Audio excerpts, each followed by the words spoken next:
Gonna make that video live. Make it live like a lobster. Mm-hmm. I hear Dr. Bird has a lot to say today. Yeah, DB's in the studio. We'll see if Yeah? we can get him on camera real quick. We'll bring in the good doctor. All right. Hold on. Good day, Internet. Good day, Internet. Good day, Internet. We are very happy to have Tony Staley joining us for DTNS today and for Good Day, Internet. Thanks for joining us, Tony. It's my pleasure. Thank you for having me. Those of you who are fans of the Phileas Club may recognize Tony. He's been on there a few times. Always great listening to you on that show, Tony. I love your appearances there. Thank you. I appreciate that. And I know Patrick does too. But you're going to talk to us. You're going to talk to us on DTNS today about Finovate, the Finovate conference, right? Yeah, Finovate, fintech from a community banking perspective. Nice, very cool. On Good Day Internet, usually before DTNS, we just kind of loosen up. So what did you have for lunch? I had a double cheeseburger from McDonald's. Whoa, that's a good answer. Yeah, it's my favorite burger. It's the smaller one, not the quarter pounder. So it's the perfect ratio of bun to cheese to beef. Double or cheeseburger. beef. We'll quote that one. That does sound good. We were going to be joined by Dr. Bird in Justin Robert Young's studio, but he is feeling a little camera shy. So, Aw, Yeah. Bird. Dr. Bird, what a diva. Man, a double cheeseburger sounds good right now. Double cheeseburger is nice too because sometimes you're like, quarter pounder, that's too much. And double cheeseburger is probably the same. Like, but isn't somehow that it the just same feels amount more- of meat or no? I mean, it It's kind of is. close. It's right? smaller. It is smaller. So It is? It is smaller. I believe it's a little smaller than the quarter pounder. It's their tiny, just plain cheeseburger patties, except two of them with lots of cheese on it. I had not had an actual like non-quarter pounder specialty burger at McDonald's until that Ray Kroc movie came out with Michael Keaton. And that's what drove you to it? And they made such a big deal in that movie about his fanaticism about the burger. It would have this many pickles, this much onion, this much ketchup as part of the early standardization. That I was like, I got to find out if they still do that. So I actually went to McDonald's and ordered just a hamburger. That was a good movie. It was so interesting to see like how I don't think that the movie ever settled on how they wanted to treat Ray Kroc or like what they really felt about him. Like because it certainly was not like a stirring portrait of an entrepreneur, right? And it wasn't quite like a total hit piece. It was just kind of landed somewhere in the middle. It might not have had a strong POV. Yeah. Did you feel like the burger that you had that day was on par with what was expected? Yeah, I mean, pretty close. I think it had. It's like there's not much to it. I don't remember anymore. I think it had like one fewer pickle than the movie described. So I'm like, oh, did they change the? Did they change the recipe? Yeah. Yeah. Did they change the protocol over the Maybe years, or people did I were get like, gypped? I don't know, we don't need this many pickles. Yeah. I'm imagining you opening it up and just counting the pickles, and that's a great visual right there. Pretty much what happened. I had the dog in the car because I also got fries, and the dog always wants fries. Well, so does my dog, but he doesn't. That's the tax. Because I think I had picked up Ray. This was back when she used to go to this little place where she played around with other dogs. I think I'd picked her up from there, and we were driving home, and I went through the drive-through, and so I'm like, well, I have to get fries. It's the tax. Otherwise I'll have a dog nose in my ear the whole time. Why don't you just get another burger and then or they can't eat? No, man, that's too much. Then you give they a burger, expect then they these want things. Then they want a double cheeseburger, no, then it's a quarter pounder.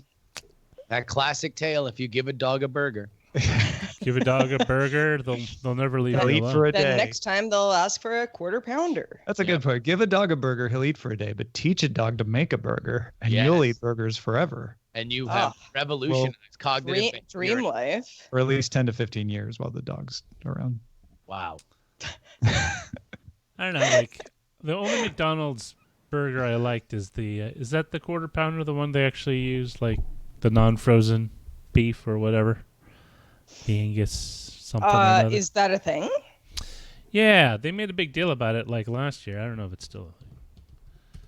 So that's sort of strange marketing. It is, but here's a burger that's actually going to be fresh from us. Well, so the thing is, that's the only burger in McDonald's menu that doesn't give me heartburn. Well, maybe because it wasn't frozen. Could be. Do ice crystals give you heartburn? I don't know if it's the ice crystals. Maybe it's the ice crystals due to the meat. Thank you, Clow851979 for subscribing with Twitch Prime now for 2 months. Thank you. Woo woo. Is it the quarter pounder? McDonald's quarter pounder. Yeah, I'm trying to think the last time I had a McDonald's hamburger. Mm-hmm. I've had McDonald's chicken nuggets somewhat recently. Yeah. No, I'm problem. a regular. I'm a regular for nuggets. I'm into it. But an actual burger from McDonald's, it's been some time. Like I used to many years. I used to do every once in a while I would get either the double cheeseburger or the chicken burger because they were on the dollar menu. I would do one of those and a salad. That was like my McDonald's meal. Is a salad to tame your guilt? Like, I'm eating too rich. I need to put a salad in my diet. I actually just really like salads. And like I actually don't mind the dressing that they had, that you could like just dump that dressing in there and shake it up and it wasn't a bad salad. I'm kind of like Thousand Island, right? No, it kind of makes everything taste good. It was balsamic. It was their Paul Newman's own balsamic. Okay. Wow, Paul Newman and the Donalds. At McDonald's? Oh yeah. Oh yeah. Really? Mm-hmm. Did not know that. He wasn't just an actor and race car driver. No. You could like get some like Fig Newmans at McDonald's. I don't know if they have. I love Fig Newmans. I prefer Fig Newmans to the Fig Newtons. They taste better. They're delicious. The Numinos also very very good. I don't like Oreos, but I like Numinos. Yep. I like the sock it to me pasta sauce too. Sock it to you. It's just, well, I don't know if that's the proper name, but it's like got everything in it. Lost me at those not at McDonald's. other things. I've never heard of those. You've never heard of Paul Newman? I've heard of Paul Newman. I've heard of Newman's own dressings and sauces, but the Oreos and the Newtons that you guys were talking about, I have not heard of those. Yeah, they've got a whole thing. Yeah, it's kind of like organic knockoffs of popular snacks. But they actually delicious. It's weird because the corner store across from Revision 3 used to sell both of them all the time, which is why we always got them. But for me, they don't taste as kind of chemically like made of chemicals. Yeah. Yeah. Like I just like I can eat like an entire row of those Numinos and not feel bad. I think it's psychological. I don't know. I did that recently and I felt pretty bad. I'm going to take a bunch of Hydrox, put them in a Numinos bag, and then give them to you and see what When happens. I die, Tom, will you be satisfied? No, I'll be very sad. Well, good, but I'll because also then be enjoying your amazingly planned funeral that you're always talking about. Yes. You're going to take my ashes, bake it into the cake, and serve it out like wedding style. Everyone gets a piece. This is a real thing, Tony, that we talk about. Is when Roger dies, how we will celebrate his death. You will have how we will avoid eating him because he's going to try to trick us. A very profound, introspective music play. Roger's last hurrah. Where there's giant screens with portraits of me in various poses indicating my role in life. You'll never die, Roger. I will be like, I'll be philosopher. The conversation's so funny. Is like Roger isn't gonna. Leader, he's the healthiest of all of us. Healer. I'll be all these things. I have never fantasized about how you would all eulogize me. I don't know if I want to really. No, that's a terrifying thought for me. Yeah. Just like that doesn't sound fun. Thanks to Paolo J for subscribing with Twitch Prime on a 2-month streak. Zoe Brings Bacon at Tier 1 for 5 months. And Stoic Squirrel subscribing for 2 months at Tier 1. Thanks all. We will not hopefully need to eulogize any of you like either. A piece of Roger cake? No, thank you. Don't give me that expression, Justin. It'll be delicious. It'll be like devil's food cake, very moist. Very moist. Oh gosh. I to be totally honest, Roger, I don't know what face I should be making to be completely honest conversation. I don't know what face would be appropriate. And that's the right answer. It should be just a look of puzzlement. Really? Yeah, no, that's if I'm not if I'm not giving that off, then something's wrong with me. You know what? Scott Johnson shares a similar idea with me. He does. It's true. It's true. So just don't go to our funerals, just if you want to avoid eating us. I thought I had a weird funeral suggestion. I wanted to be devoured alive by wild animals. Oh my god! But if it was your At this funeral, point, I wouldn't you feel already be dead? I feel I need to apologize to Tony for. Well, I guess I would. Yeah. We said this was sort of a free-form part of the show. What kind of wild animals, if you had to? I'd always imagined wild dogs, because I saw at the Bronx Zoo once. I fell in love with wild African dogs, which are just adorable and great, and apparently, also the world's dangerous pack animals. Like they are very smart and very vicious. So I assumed at that point that that would be the way. I would leave my physical form. Where does the alive part come in? No, you're right. Wouldn't Not you alive. want to just not be alive for that? No. I mean, I guess if we're in a hospice situation, then maybe just drug me up and take me. Would you cover yourself in balsamic vinegar or like the $1,000 dressing?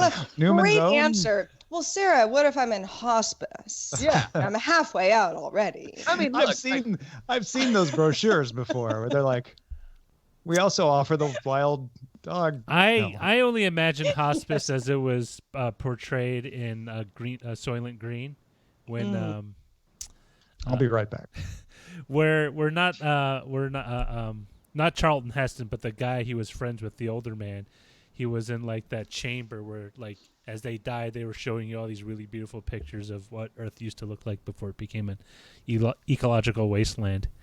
And that's kind of like, oh, that's the way they make you go. Like, you have happy thoughts. And I don't actually remember that movie. I know I've seen it. I get the reference, but I don't remember what the movie the whole idea is that kind of I don't remember anything about it. Human civilization has outgrown the capacity for the planet to sustain it, and so everyone's kind of herded into these large areas in cities to just kind of warehouse them. And to kind of emphasize that pack, they just show like crowd control, where basically these giant garbage trucks that would pick up people in the bin and throw them in the back of the truck. It's like crazy. And that ended up being food. Well, yeah, but so we're still on the same topic. Good. There was Soylent Red. There were different colors. Tom's like, maybe if I come back, they won't be talking about this anymore. No, it's okay. No, All still doing it. No, we which is funny because the company Soylent, not made of people, and actually kind of good. It's Wait, as far as we know. Tried it? But like it's I have, yeah, and it's it is a thick kind of shake. Yeah, it's like a food alternative that's filled with vitamins, and you might like it or you might not, whatever. But like, it's just weird to me that that's what it's called. An alternative to food. Have you tried it to where the point, like the whole idea, of course, is that you skip a meal or just the whole day out of eating regular food? No, I got a couple cases shipped to me, so I would say for maybe 2 weeks I had one for breakfast. That was my breakfast. Yeah, I think they recommend it as a meal replacement supplement. Yeah. But some people do try to survive on it, which I'm not sure is a great idea. And I mean, when it ran out, I was like, I don't know. It did kind of keep me full. Yeah. It's sort of not unlike a Slim Fast shake. Yeah, or certain Odwalas or just stuff that's kind of thick. I'm just wondering, but they sell it to you as a powder, right? It's not in the shake form. No, it's in a shake form. It's in a bottle. Just wondering if they sold it to you like. I think they do have a powder version of it, Roger. I think you're right. But I wonder if that would qualify as an emergency, like food stuff, like for natural disasters. For like your earthquake preparedness kit or something. Yeah. I mean, baby food for adults. Mm-hmm. It's like the Ensure for modern society. Are y'all ready to do the tech news now? We are. Indeed. Yes. All right, here we go. In 3, 2. Coming up on DTNS, a check-in on the trends in fintech out of the Finovate conference, why Facebook won't have to take down Post Worldwide just because the EU says so, and your cable bill is much bigger than you think. This is the Daily Tech News for Thursday, October 3rd, 2019. In Los Angeles, I'm Tom Merritt. And from Studio Feline, I'm Sarah Lane. From Oakland, California, I'm Justin Robert Young. And I'm Roger Chang, the show's producer. Very excited to have Tony Staley, product development at the Ohio Valley Bank, with us today. Tony was just at the Finovate conference, and we're going to talk to him about some of the trends in fintech. Tony, thanks for joining us. Thank you for having me. Glad to be here. We're also going to get your opinion on your cable bill as well in a little bit. It's not good. It never is. We were just talking on the Good Day Internet show about hamburgers and funerals. So if either or both of those sound interesting, you can get that show by becoming a patron at patreon.com/DTNS. Let's start with a few tech things you should know. Apple analyst Ming-Chi Kuo has information indicating that Apple will launch the next version of the iPhone SE 2 in the first quarter of 2020.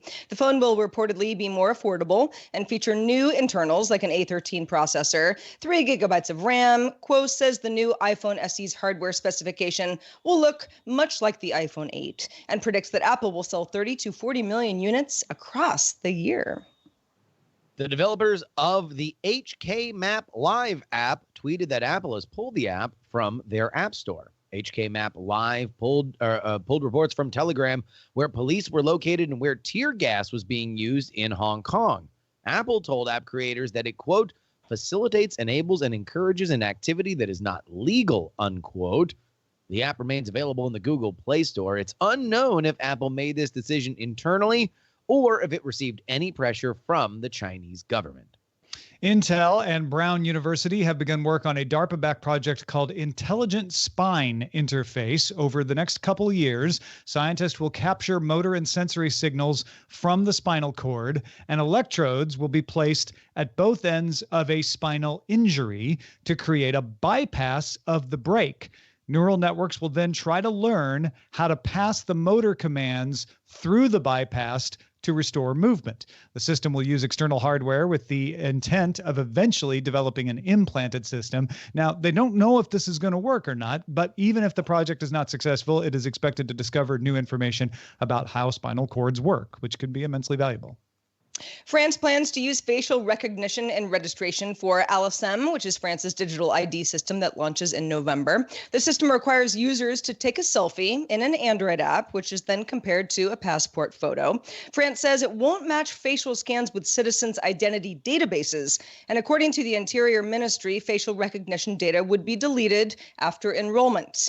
Once enrolled, citizens can use the digital ID to secure access to things like taxes, banks, Social Security, and utility bills. France's data regulator, CNIL, says that the system violates GDPR, though, and rules of consent, and privacy groups have filed lawsuits with the French Administrative Court. All right, let's talk a little bit more about another EU activity that's got a little controversy. Austrian politician Eva Glafschnig-Pieschek got Facebook to remove comments harmful to her reputation, but she wanted Facebook to remove all copies of the comments as well. Facebook said she had to tell them where the copies were, and then they would remove them. So Eva took them to court. The European Court of Justice has now ruled that judges may order Facebook and other platforms to remove identical copies of posts, as well as equivalent versions where the message is essentially unchanged, without requiring separate notices for each one. The court also confirmed that the platform is not liable for the posts, so safe harbor still exists in the EU. But here's the sentence from the judge's decision that got everybody's attention, and I'll quote it. In addition, EU law does not preclude such an injunction from producing effects worldwide within the framework of the relevant international law. So every headline is now, EU court requires Facebook to take down posts worldwide. And there's a lot of objections from Facebook saying, well, the EU shouldn't legislate outside its borders. I think that's a misinterpretation or a too wide interpretation of this, because what this decision seems to be saying is if there's a treaty or if there's international law that the EU and other countries have agreed to, then any country who has agreed to that, and if it then applies, you would be able to take this down, but only if that country has already agreed to abide by the same law, if that makes sense. So we're still able to slander European politicians here in America. Well, not under U.S. law. So you don't want to slander. Slander has a very specific legal definition, Justice. Well, indeed. Well, and of course, slander would have to be in or video, libel, audio, right? Because libel is written. But so you are saying that this is not quite the Orwellian shakedown that it is being portrayed as. No, I actually feel like this decision is fairly reasonable. The judges said, look, Facebook's saying you have to tell us where every instance of this is for us to take it down. And the judges say it's a lot easier once you know what the post is. And once a court of law has determined it's illegal, it's a lot easier for you to find copies of it. So you need to do that. And I think that's reasonable. And the court also said, and by the way, if other countries' laws are in harmony with the EU here, then yeah, Facebook, you should probably take it down. That's kind of like an extradition treaty, right? Like if the laws are in harmony, then yeah, you're going to have to follow it in those other countries if the plaintiff wants to. What's not said is if the laws aren't in harmony, then no, you won't need to. And I think that will probably apply as well. Well, in a situation like Facebook, okay, you've got your Twitter retweets. There are certain tools in place that didn't used to exist that now make it easier to share things like this. But you can do it manually in a lot of different ways as well. So how does a platform deal with something like that? If someone actually is like, you got a lot of copies of this slanderous content and they all got to come down. What does a company like Facebook do in that situation? I mean, they run a control F, right? Basically, and just be like, take it all down. It feels a lot easier for them to do that than to say, sorry, plaintiff, you have to find every single retweet. And if they're in private groups on Facebook, well, we can't do anything about that. So I don't know. It's not. It seems like it would not be difficult to find copies of this in the database and remove them. Here's something that's easy to find. Work. At least that's what Uber wants you to think now that they have launched Uber Work, an app to match shift workers with employers in multiple professions like cleaners, bar staff, and warehouse workers. The app will provide information on pay, location, and working conditions and let workers track working hours and breaks. Uber Works partners with staffing agencies, providing the technological front end for matching while the agencies, quote, employ, pay, and handle worker benefits, end quote. The service is currently limited to Chicago at launch with plans to expand to other cities soon. Similar apps like Winolo, WorkPop, and ShiftGig do already exist in this space. Yeah, and people who work at those three apps are not happy, I'm sure, about Uber moving into their space, even if it is just in Chicago for now. This seems like a really smart idea for Uber to say, look, we have software that's really good at matching. Let's go into an existing industry that's already happening where we're not trying to disrupt things. We're just trying to make it easier for these companies to find their temp workers and the temp workers to find the company. And we're not trying to change laws or get around laws. That seems like a pretty safe and efficient way for Uber to go, no? It also seems like a good idea for Uber to not involve anybody driving a car. Aha. Something that has obviously been tremendously discussed with the new California legislation that will likely be signed by the governor. But also the fact that Uber has an IPO or just IPO'd recently, their stock has fluctuated as the market has kind of taken a second look at some of these companies. And now they want to be big and loud, not only on the legal side, but also on the financial side to say, we're not just driving. We are a software company that has that had a big hit with matching drivers with riders. But that is not the only thing that we do. No matter how much you hear about the only way we'll be profitable is if we have self-driving cars. And that's obviously not going to happen within the next few years. You know, when I first heard about this, I was like, "What is it we're doing?" I mean, wow, we're on all sorts of tangents right now. Winolo is a company I'm actually familiar with. I have a friend who, for the last several years, has just kind of done a variety of odd jobs. When I say odd jobs, sometimes they last more than a day. Sometimes, it's like sort of a month or two or that sort of thing. But it is skilled work that he specifically was the right person for And it actually kept him employed, kept him busy. And I know that's not for everybody, but this model is not a bad model, for the right kind of person. So it'll be interesting to see if Uber does it better than the competition that already exists. And it's less risky for them to do something like that, because this is something where the agencies that provide the temps are taking on a lot of the risk of benefits, and are they really contractors and all of that. So Uber's got to love that side of it too. Moving on to Instagram now. Instagram launched an app called Threads, which pulls its contacts from your close friends list on Instagram. And then the app opens to the camera with shortcuts to make it fast to send people photos and videos, they're close friends, that has drawings and text overlays, but no filters. But it also has a status feature that lets you set an emoji as an away message, for example, for your friends. You can also choose to make the status automatic based on your phone's location, accelerometer, and battery level, if you just really want to overshare everything with your close friends. Again, emojis include pre-made ones like a thumbs up for free, a strikeout for busy, I'm studying, and you get the idea. You can create your own as well. Facebook says it won't store information that is location data driven and will also auto delete from your phone after a short period of time.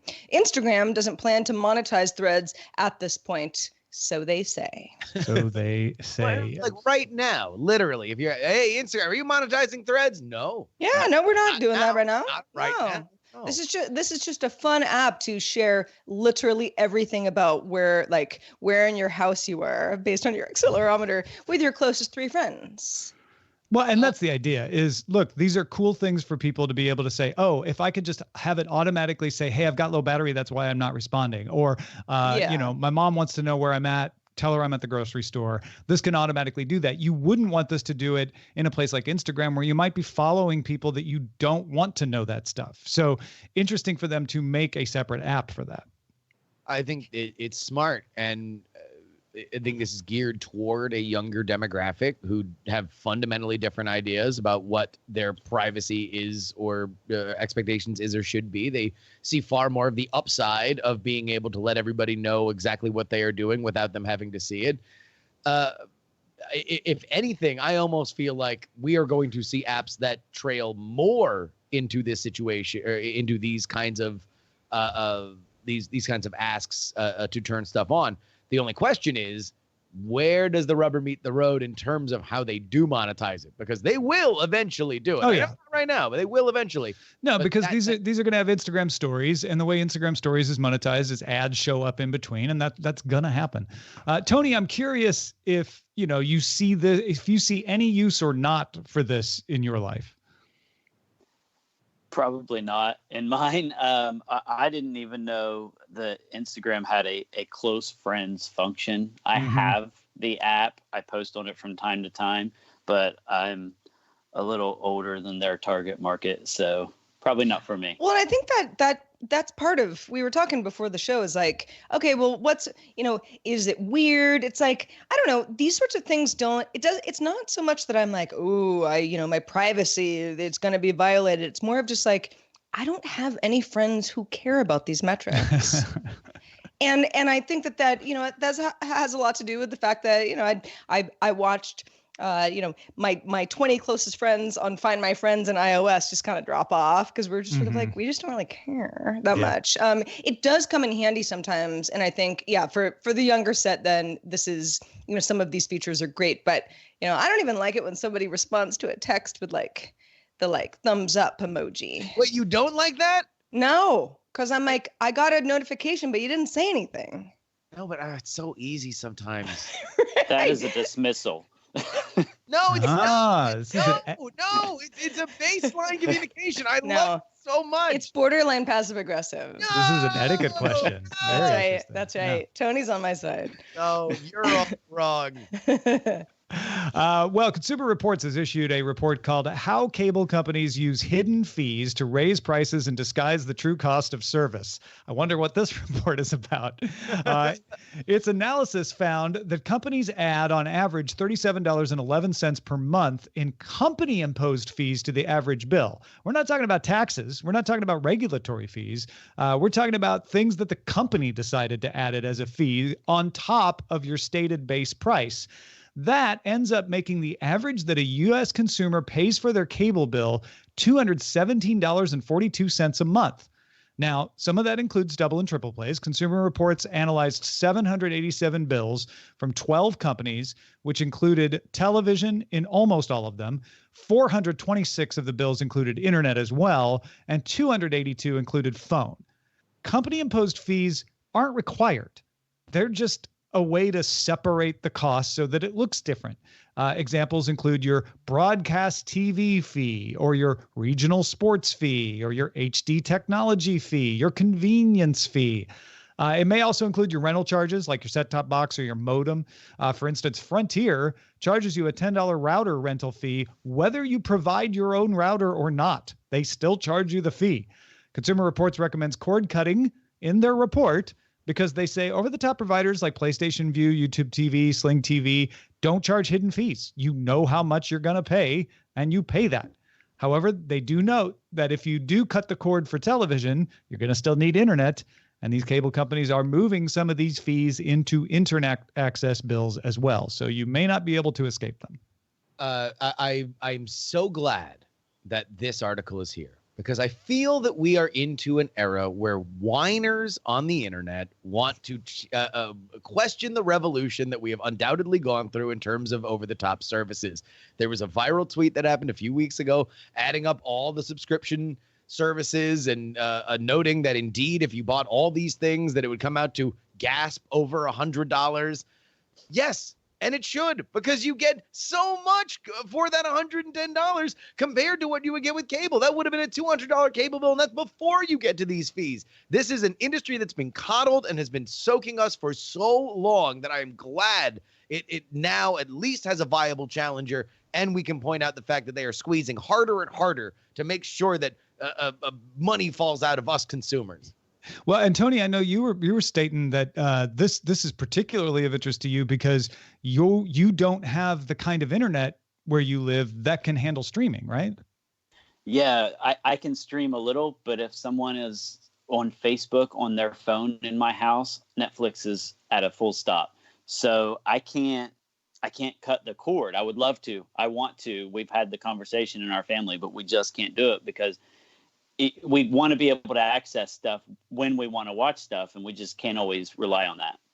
And that's just because you don't have the providers other than wireless at this point, right? I have DSL, Mm-hmm. and it's slow. Yeah, you probably max out at 1.5 megabits per second, max, right? But Tony's a great example of, I know a lot of listeners of the show are nodding their heads like, yeah, I mean, if you don't have a situation where you have a lot of these options and it actually is something that you can live with, then you got to make do with the old guard. Yeah. And if cable internet is an option for you, well, watch out. They're going to start packing these fees into your internet bill as well. So, but there are differences in those industries. There are more internet competitors than there were cable competitors, specifically in terms of the region monopolies. Yeah, and the promise of 5G is they'll be able to roll out to a wider area. So who knows? Maybe 5G service will solve it for you, Tony. We'll see. We'll keep our fingers crossed. To get all the tech headlines each day in about 5 minutes, be sure to subscribe to dailytechheadlines.com. As we mentioned, Tony just got back from the Finovate conference. Explain real quickly what the Finovate conference is for us. Yeah, it's a fintech conference series. They have different locations all over the world. They have San Francisco, New York, Dubai, Berlin, and Singapore. So it's a little different from what you might expect. It's different from, say, a Money 2020 conference in that it's really short, quick hit demos. A lot of startups, some more established companies come, but they have 7 minutes to demo. And if they go over that 7 minutes, a gong goes off and they just short of get yanked off the stage. Their mics do get cut. They get shamed off the at stage. times. Yeah. So it's a good place, in my opinion. Part of my job at my bank that I work for is to look for new stuff, new products and services. So it's a good place to look and see what the trends are, so that we can be relevant and stay relevant. Well, I figure AI is probably one of the top trends you saw. What did you see in AI there? Yeah, so AI was one of the top things that I saw. A lot of buzz around not just the demos, although there were AI demos, but a lot of buzz, a lot of conversation around AI, and just the way they're using it, different ways that they're using that AI. They can. One of the companies was really interesting because when you call a bank, if you guys are banked, you often have to answer numerous questions to authenticate yourself. Well, one of these companies is using AI to authenticate the customer without even asking them any questions. It's using their voice recognition. So it's a biometric and AI mixture, so that we don't have to ask what's your mother's maiden name, because everyone knows that the grandma on Facebook's got her maiden name showing. So it's really easy to get that information. So that's one of the ways they were doing it. Chatbots with AI in a very conversational tone was another method. And then, of course, where the banks are really interested is using AI to dictate or to determine what the next action of the consumer is going to be. So we can look at the data that we've had for years and we haven't been utilizing appropriately, especially on the community banking level. We can use these programs to determine, well, this person is about to leave. They're about to cut their ties with us, and we can be proactive about that and keep their business. Because you have a better idea of what the reasons might be, and then you can proactively suggest things. Is that how that works? That's my understanding. We can predict from their actions, from the payments, from the things that they're doing. We can predict their next moves in certain circumstances. How do you feel about the reliability of something like using AI for voice recognition to authenticate someone? Does that feel strong enough? So, little background: I've been in banking for 16 years, so I'm a little old school on that side. I like the idea, and if it can be proven to work, I'm all for it. However, I know my risk department, they don't like the idea. Sure. Now my bank has moved away from things that are easily obtainable, like mother's maiden name, date of birth, and things like that, to security codes. However, the issue with that is when we ask, what's your security code, 6 times out of 10, they have no idea what we're talking about, even though they've set that security code with us. So that it can be problematic as well. From a customer perspective, I love it because they don't have to go through the annoyance that they feel when they have to authenticate themselves. And I like to think that these community banks have gotten to the point where they're not asking people to authenticate themselves multiple times, but it does happen. So that could address that issue as well. And speaking of community banking, I know one of the other trends you said you saw were around open banking.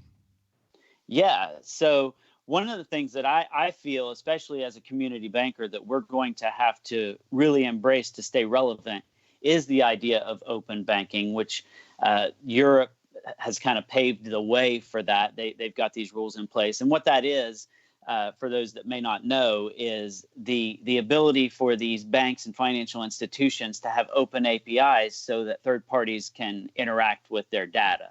But the European model, the consumer has control of that. They have control of who is accessing which third parties are accessing the data. In fact, with registered third parties, if a consumer goes to a bank, they can require that bank open that data to those registered third parties. But with us, I feel that in order for us to, and I hate to be cliched about the younger people, but it is an issue for us to remain relevant as a community bank, rather than the big tech and the big social media of the world. We're going to have to open ourselves up to partnerships with people that can do the cool things that those other people can do. Oh, and just the idea that there's some pressure in the fintech circles on giving the customer control of their data is heartening to me. Yeah, and it's important that we want the customer to be in control of themselves, their data and their information, their finances. And one of the ways that this open banking movement can help the customer is put them in greater control of their finances. Most banks have programs in place to teach the customer how to be financially stable, financial literacy programs. We have an employee on staff that's all they do at my bank is conduct these financial literacy programs. However, in the past, they've been geared towards the schools, teaching these kids how to fill out a check, which who cares anymore how to fill out a check, things like that. But with these open banking products, we can give that customer more control and enable them to be more financially sound as well. Well, and that it sounded like that was another trend that you saw was financial well-being.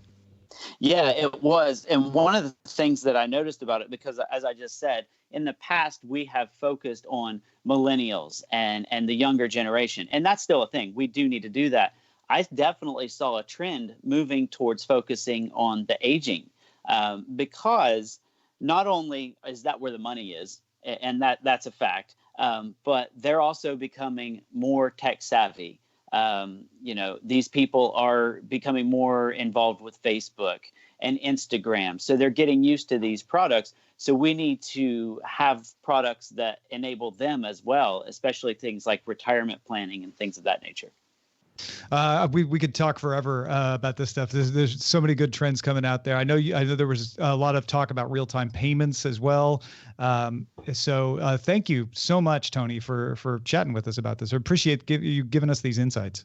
Nah, thanks for having me. I appreciate it.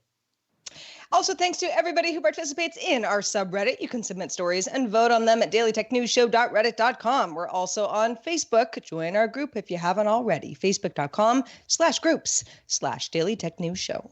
Hey, Sarah, did we get any mail? Oh, that's funny you ask. We did.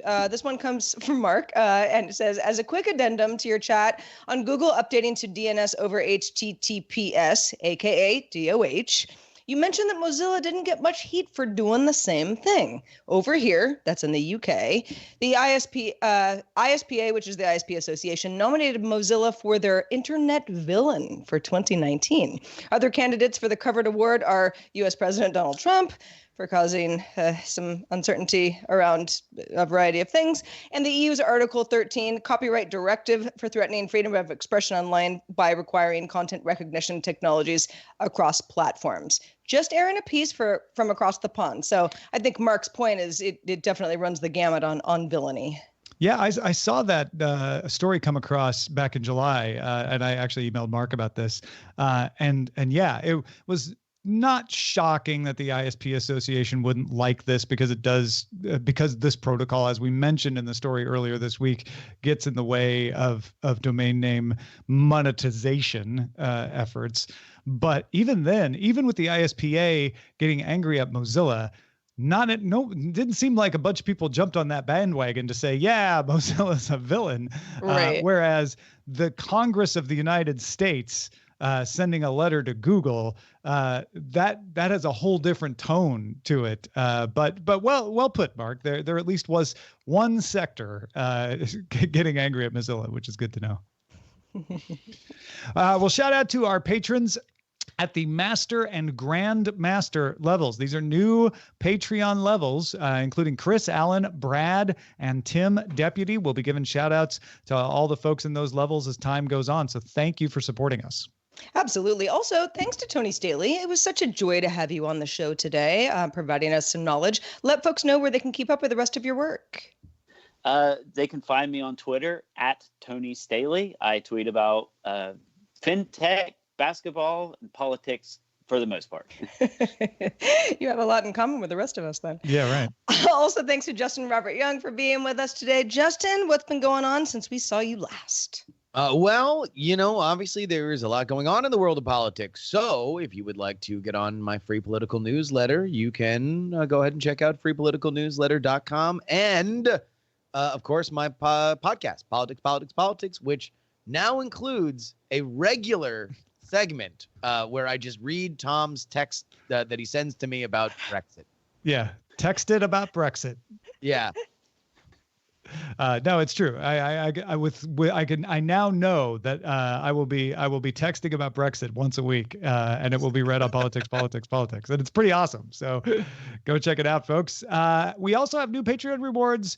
Become a member of DTNS and get a peek at our show rundown as we develop it, behind the scenes chats and more. And on November 1st, everybody who is at the $2 level or above will get a PDF copy of the official DTNS Good Day Internet Cookbook with recipes from the show hosts and even some listeners. So sign up now at patreon.com/DTNS. If you've got feedback for us, we'd love to hear it. Our email address is feedback@dailytechnewsshow.com. We're also live Monday through Friday, 4:30 p.m. Eastern. That's 2030 UTC, and you can find out more at dailytechnewsshow.com/live.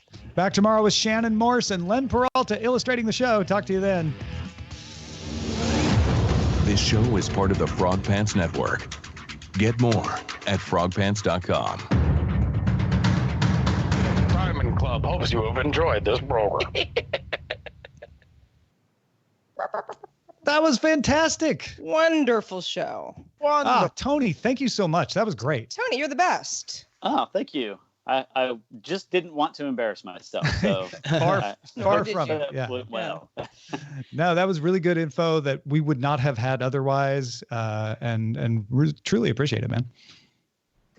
It's a different world for those of us in the community banking sector when you're talking about fintech for an assortment of reasons, mainly because we don't develop internally. We're really relying on other people to help us do these things. Yeah. Though, no, what you were saying about the open banking stuff, I think that's going to be an eye opener for some folks to realize that it's not always about Wells Fargo and Bank of America, right? That's you know, it's a lot more going on there.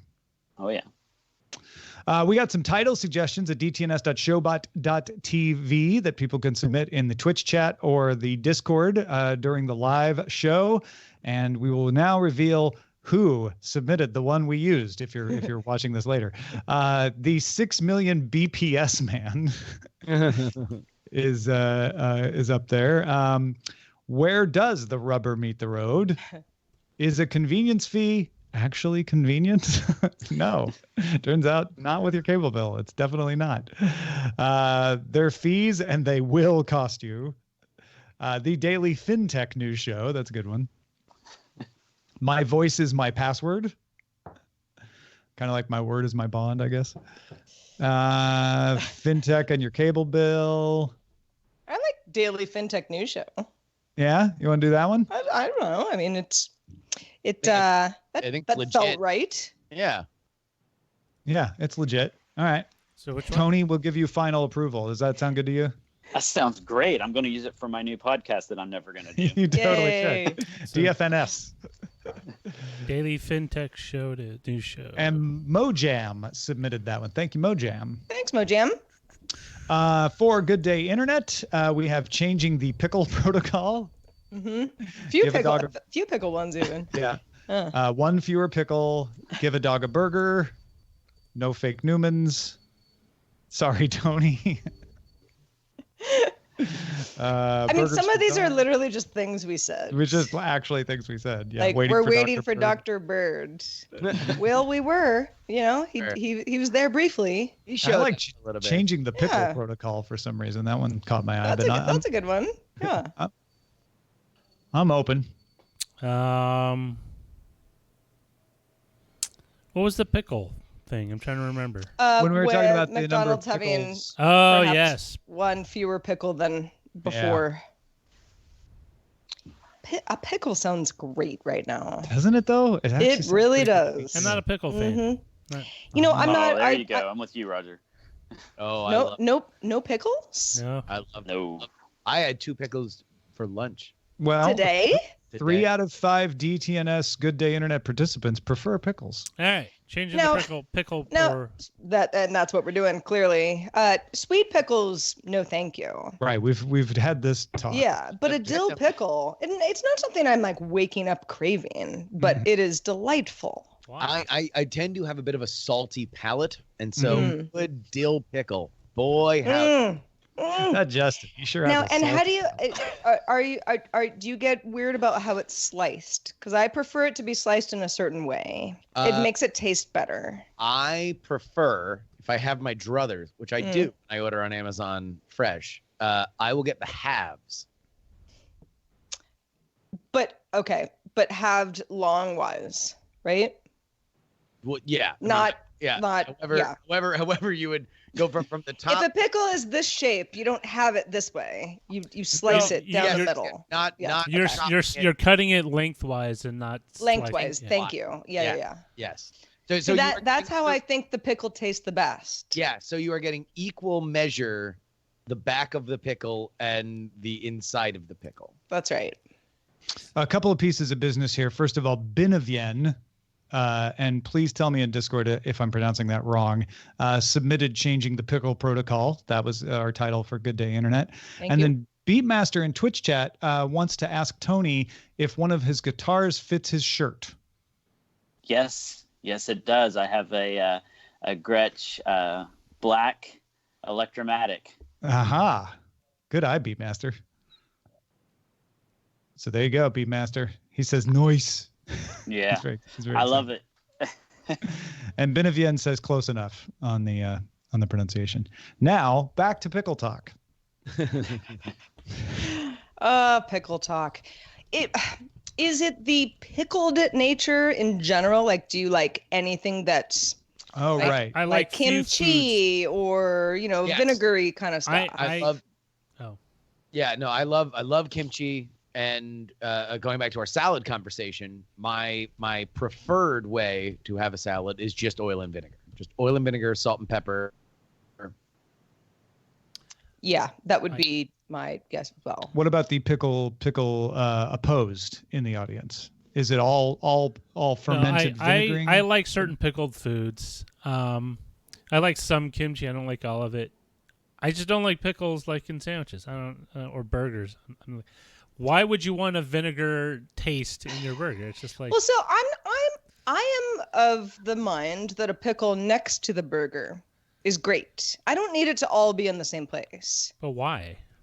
Why not just get a side of pickles instead of a side of fries? I don't know. I feel like having a burger, having a pickle, also really good. But I don't need the pickle to be in the burger and make the burger taste like the pickle. It just seems like the right thing to have together. No. I need the pickle to be across the room from my burger just so it doesn't pick up any of that essence. Pickling was a way to preserve food in a time and era where refrigeration was not available. Well, okay. So are lots of things like fermenting. Yeah, and I don't eat liquors. those either, except for maybe soy. Except for you tofu. only want fresh vegetables. Well, I mean, that's like saying like refrigeration is unnecessary. Salting things. Yeah. Or salting things. Yeah, I'm not a big. Yeah, you don't like salt. Yeah, see? That's true. Well, you don't like any preservation method. Yeah. Oh my so God. when people, Roger is an anti-preservationist. so when you get a slice of Roger cake, it hasn't been adulterated. You know it's fresh. Noted preservation denier, Roger Chang. Listen, refrigeration has provided us so much, including the ability to. Denying the absolute science fact of preservation, and it's becoming a problem here. If I called pickling mummification, would you still eat it? Ooh, mummified cucumbers. Yum. If it tasted like a gigantic salt bomb, which unlike you, I treasure and wish all my food tasted like. They don't taste like vinegar, but I do like it if it's salty. Then yeah, hell yeah. So what you're saying is for Christmas you want a salt lick. I'll send you a salt lick. Do you not? Yeah. Do you not like the preservation jazz hall music? I haven't heard it, or maybe I have, and I Very didn't realize famous it. jazz out of New Orleans. We'll have to try this and see if you like it. Terrible, Tom. It's terrible. You haven't tried it yet. I hear silence. Well, I'm trying to find some music. Oh, okay.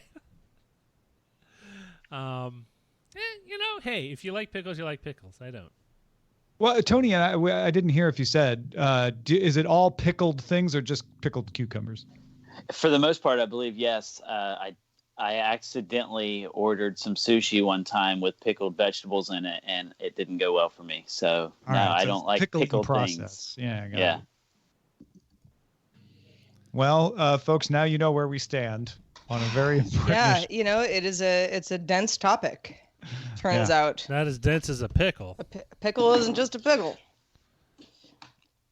I'm trying to think of what do I love besides? I mean, I love kimchi.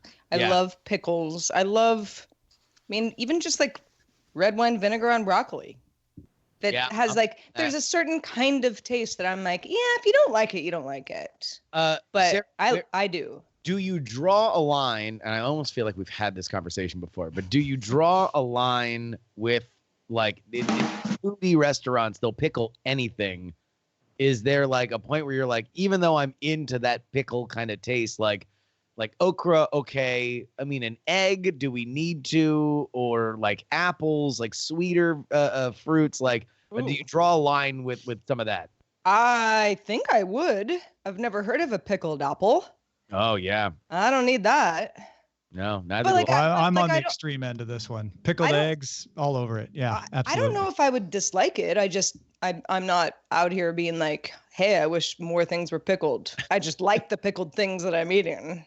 I am in the streets with a sign. Pickle more things. Pickle more things. Pickled egg, yes. Can do. Yeah. Pickled fruit, no. A pickled carrot, yeah. Pickled carrot. Pickled pig's feet. Yeah, no, stop it. Oh yeah, Texas Showdown Saloon, Austin, Texas had the best pickled pig's feet. Yeah, I don't know. Now we're getting weird. All right, how about this, Sarah? Have you ever had a pickleback shot at a bar? Tell me you have. I don't know. I know what it is. I don't totally remember. I think somebody probably forced it on me at some point. I see. And it probably didn't suck.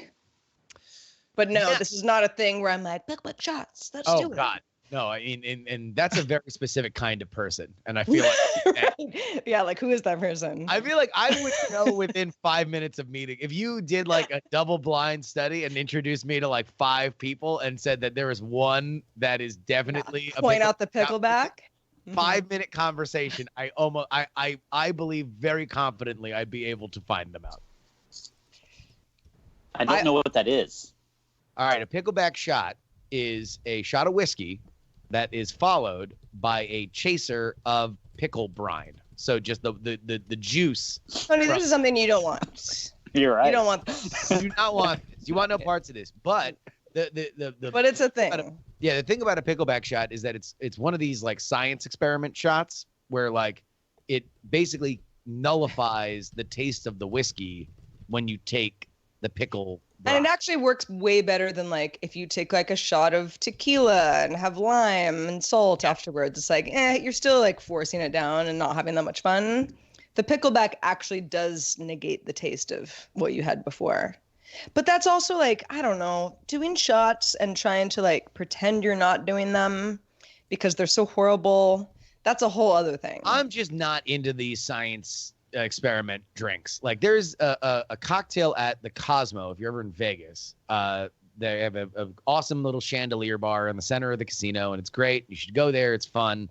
But their signature cocktail, and I can't remember the name of it now, is this thing that tastes like an okay cocktail, and then you chew like a flower that comes along with it, and you taste it again, and now it tastes like a totally different, okay cocktail. And it's like, they make a big deal about it. It's like $20 a pop, but like, I'm sorry. Give me a cocktail that tastes good. I don't want to have this, like this isn't Mr. Wizard.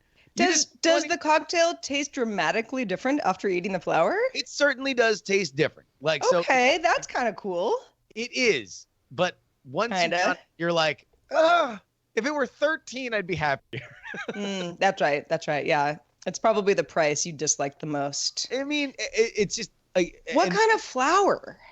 It's some like pickled flower, like a rose, like no. A pickled flower. Like, is it a big flower? Is it just like a tiny little piece of a leaf? Kinda? Okay. I guess it's a secret drink. It is in the chandelier bar. Because when I had a pickleback the first time, it was not explained to me as a scientific drink. It was just take a shot of whiskey, have a shot of pickle brine. It's great. Tastes good. Like, so I don't put it in that same class. That's interesting. Okay, so what you get is a Szechuan flower, aka a buzz button, and the drink is a lemon verbena and ginger infused margarita. See, that sounds really good. Yeah, and then I don't know, ginger anything. Verbena is super trendy right now too.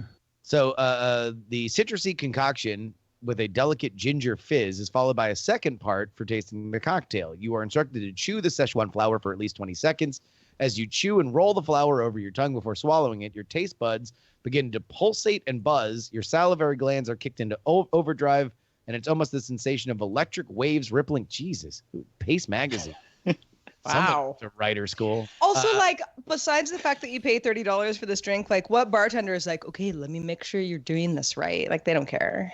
Well, I guess so. I forgot that it is a secret drink. Like, you need to, okay. Like, so you are asking for it. You have sought this out at the Chandelier Bar, as I'm sure many people listening will now do, and I hope you enjoy it. Szechuan flowers. Who knew? The buzz button. The old buzz button. So when you take another sip, you extract a different flavor profile, and apparently each person can have a different experience.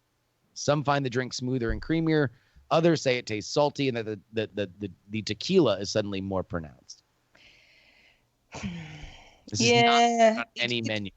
It's like, it's the sort of thing where it's like, it would be a brief conversation and they're trying to make it like a, white versus blue dress thing. Like, what do you taste after eating the flower? It might be a little bit of like Emperor's New Clothes thing. Do you hear verba or buena? That's right. Although I think the buzz button thing is a thing. Like, that is something where it's known that things taste differently after you eat it. Well, yeah, I mean, there are things that can change your palate, can change how you taste things. Chemicals, substances, stroke. Temporarily. Wow, if you temporarily, just Google buzz button, there's all sorts of like videos about like the buzz button experiments. Yeah. Mouth electrifying flowers. I don't know why they call it an experiment. It's not like you're taking down empirical data. You're just having great name for a DJ. Buzz button. Buzz button. I don't know. That feels very 2000. Like that's like we've moved beyond it. Maybe. How long do buzz buttons last? Buzz button, pickle in your ears with some hot new sounds, pulsating.